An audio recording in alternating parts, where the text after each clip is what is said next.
Mic check, check, mic check. This is going to be a real quick live.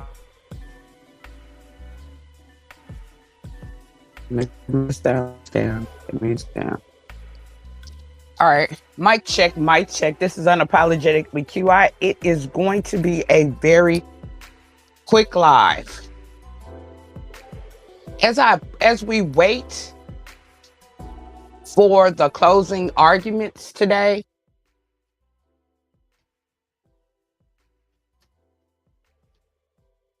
for the Karmelo Anthony case, one of the, I just did a quick overview of like my notes.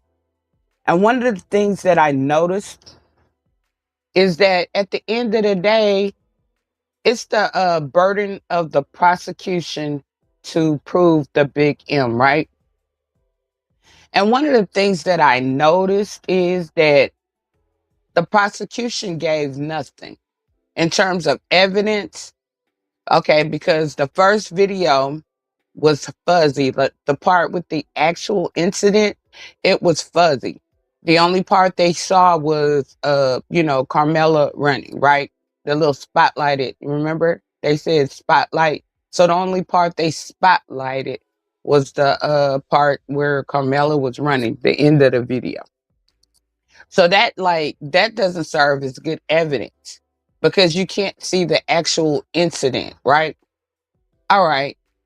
Okay, and then so you got the video evidence, and then you have the witnesses. As I think about those witnesses, right, and they're of course they're young children. They're 17, 18, young adults, young children, teenagers. Of course that, but none of the witnesses pretty much were credible.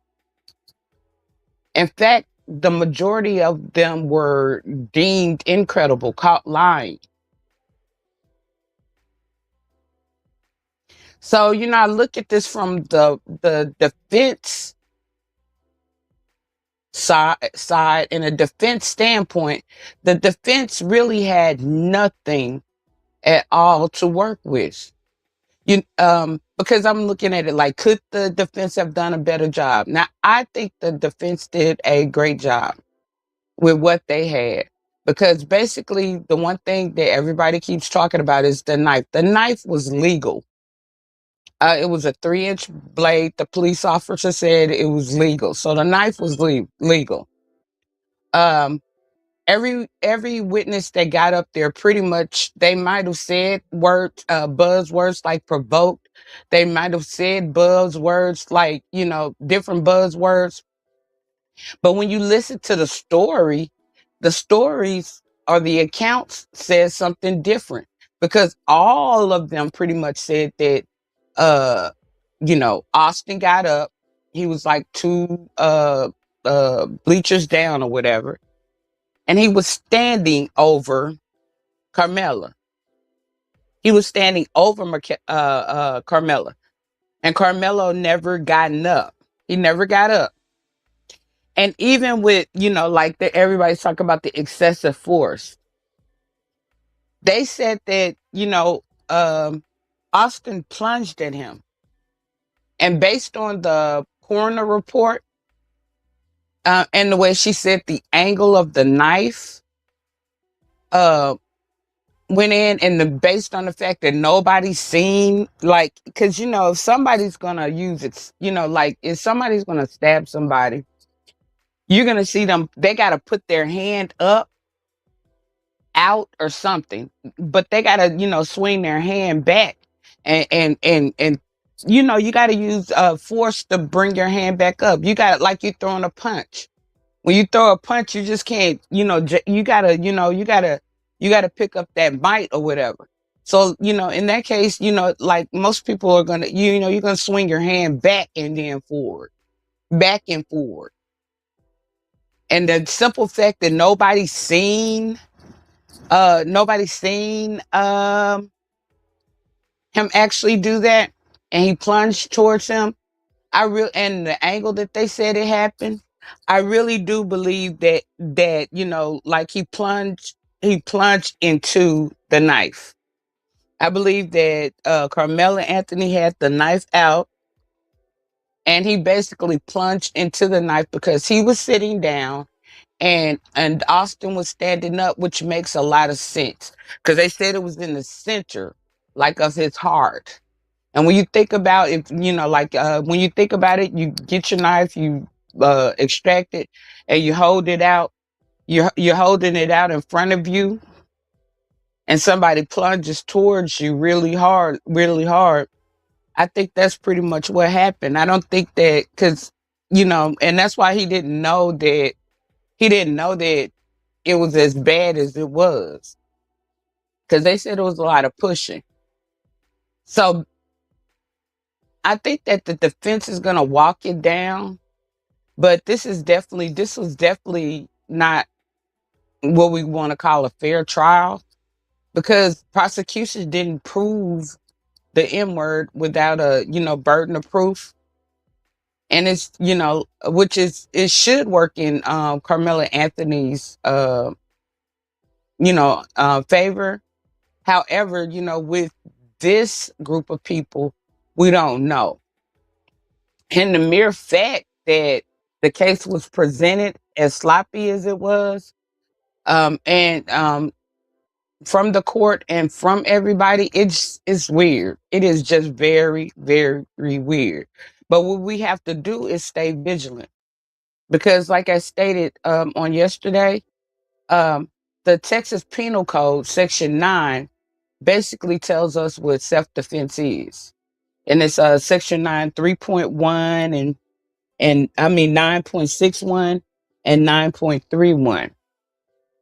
And basically they have to, it has to fit those criterias. And in my opinion, it does. Because in my opinion, everything that, they were trying to, the one of the things that the prosecution did try to do was try to overrule self-defense. However, they didn't. And that's why so many people are confused. So many people were like, why did they rest so early? Because they didn't prove anything, which prosecution basically did what it was supposed to do, because the burden of proof is upon the defense. The burden of proof is upon prosecution. So the prosecution has to prove that this is what happened. They have to even prove that, even though he said I did it or whatever, and they have to have evidence to prove that he actually did the crime. Uh, so it's gonna be exciting. I mean, not exciting. Let's use a better word. Interesting to see what happens today with these closing remarks. Hopefully, the defense goes ahead and nails it down. Uh, And we have to really just pay attention to make sure, because the first thing that the judge is going to do is he's going to read the rules. I mean, read the law. And, he's reading the law to make sure that the court and the jury understands what those laws are. So pay attention to the law, as well as pay attention to, like the evidence that was presented and the closing remarks, to make sure that they hit all of those qualifiers, because it's just as much our job to make sure or assure that we get justice as anybody else. Just because this might be like a racist type of town, just because like a lot of the rooms, like they all work together or whatever, it doesn't mean that like they should get away with it, or they can get away with it, because basically they're supposed to follow the law.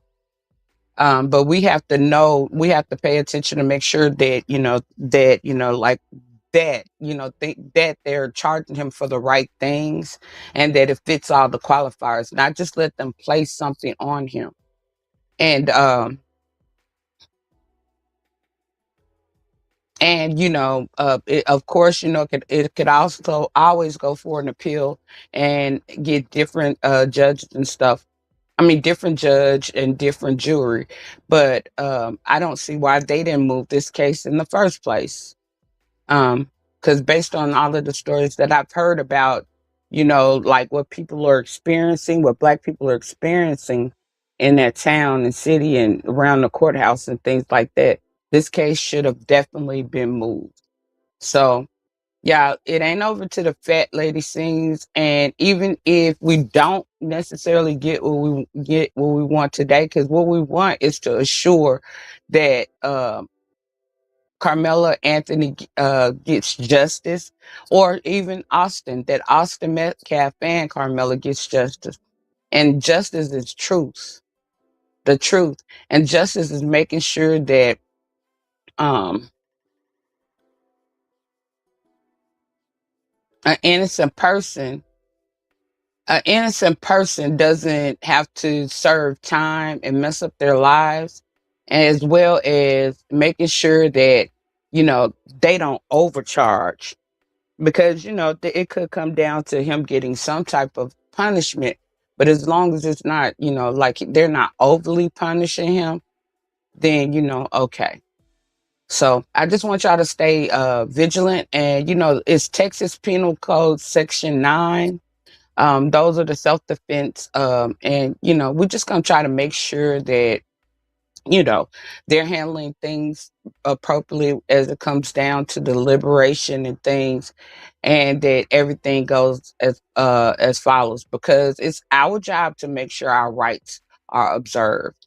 And we just can't let people snatch our rights.